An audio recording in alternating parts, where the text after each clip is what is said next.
আমি গরুর ভুঁড়ি জাল করে নিয়েছি। এই যে হলুদের গুঁড়া দিয়ে আমি ভুঁড়ি জাল করে নিয়েছি। এখন এগুলো আমি কেটে নেব।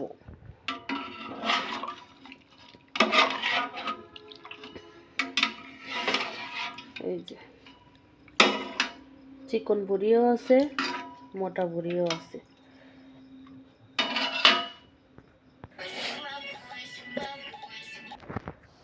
এই দেখুন আমার ভুঁড়ি কেটে নেওয়া হয়ে গেছে। এই যে আমি সুন্দর পিস পিস করে কেটে নিয়েছি।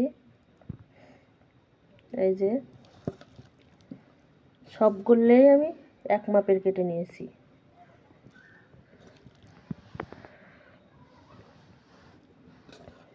এখানে 2 কেজি ভুঁড়ি আছে।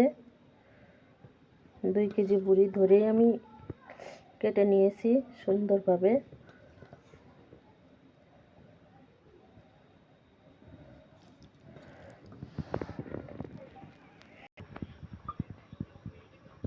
তেল দিয়ে দিলাম কড়াইতে।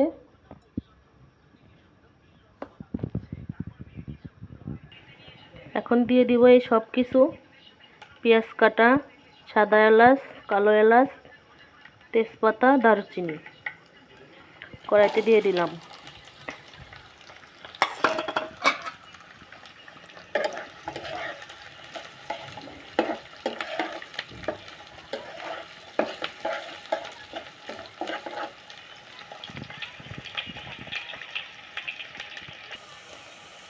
জিরা দিয়ে দিলাম।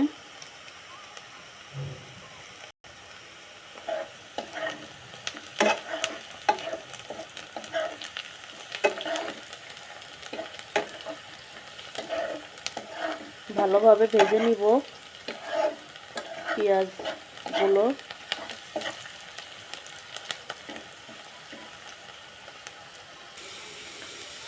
তো পেঁয়াজ ভাজা হয়ে গেছে। এবার আমি ভুঁড়িগুলো দিয়ে দিব।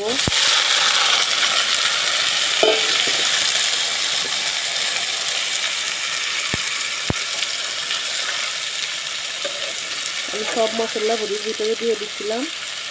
এই যে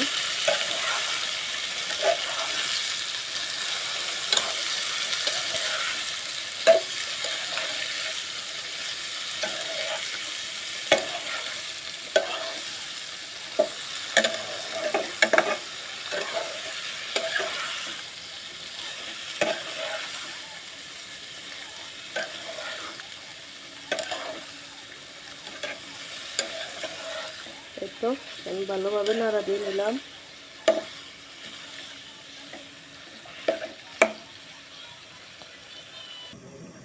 দেখুন কত সুন্দরভাবে রান্না হচ্ছে। এই তো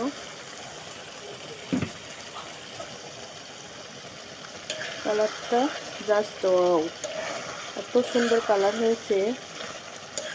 আমি কিন্তু এখানে কাঁচামরিচ বেটে নিয়েছি, সেই কাঁচামরিচ বাটা দিয়ে দিয়েছি। এখানে অনেকটাই মাখা মাখা লাগতেছে। এই যে অবশ্য আমি মাখা মাখা করেই নামাবো। অনেক সুন্দর একটা ঘ্রাণ বেরিয়েছে।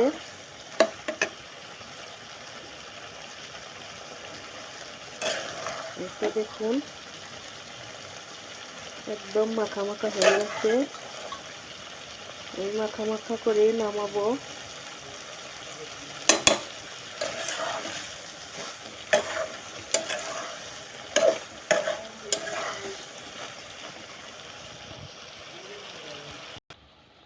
এই যে চুলাটা আমি বন্ধ করে দিয়েছি। আমি যেভাবে রান্না করতে চেয়েছিলাম সেটা হয়ে গেছে।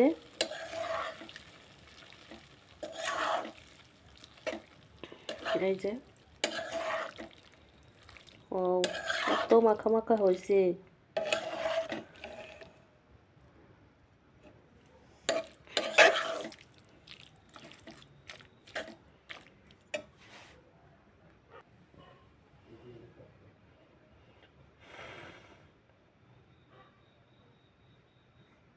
এই জায়গায় একটু কলম রাখছিলাম।